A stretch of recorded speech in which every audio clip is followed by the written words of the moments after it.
என்ன மாப்பிள, என்ன எதுக்கு வர சொன்ன? அது அத்தைக்கு தெரிஞ்சவங்க தானே யாரும் இந்த வேலையை செஞ்சிருக்காங்க. என்ன மாப்பிள சொல்ற?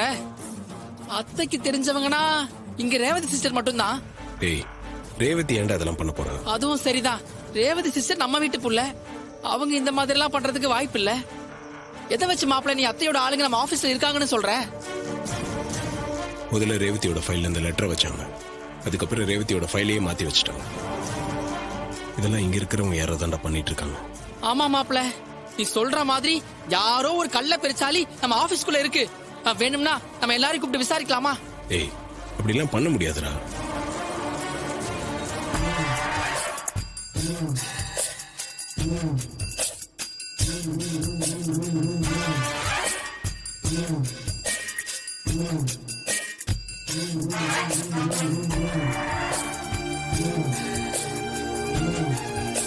Okay sir, thank you.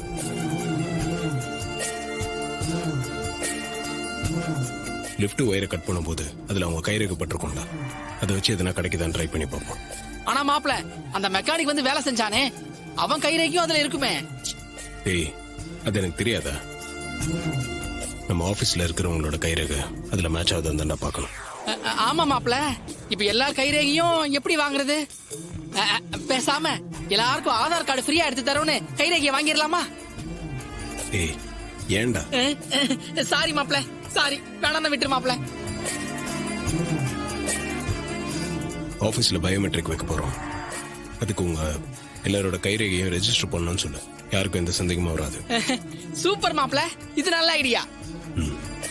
நான் சொன்ன ஆள் இன்னும் கொஞ்ச நேரத்துல வந்துருவாரு. அவர் கூடவே இருந்து அவருக்கு தேவையான ஹெல்ப்லாம் பண்ணி கொடு. சரி மாப்பிள. டேய், இந்த விஷயம் நம்ம 3 பேர் தவிர வேற யாருக்கும் தெரியக்கூடாது.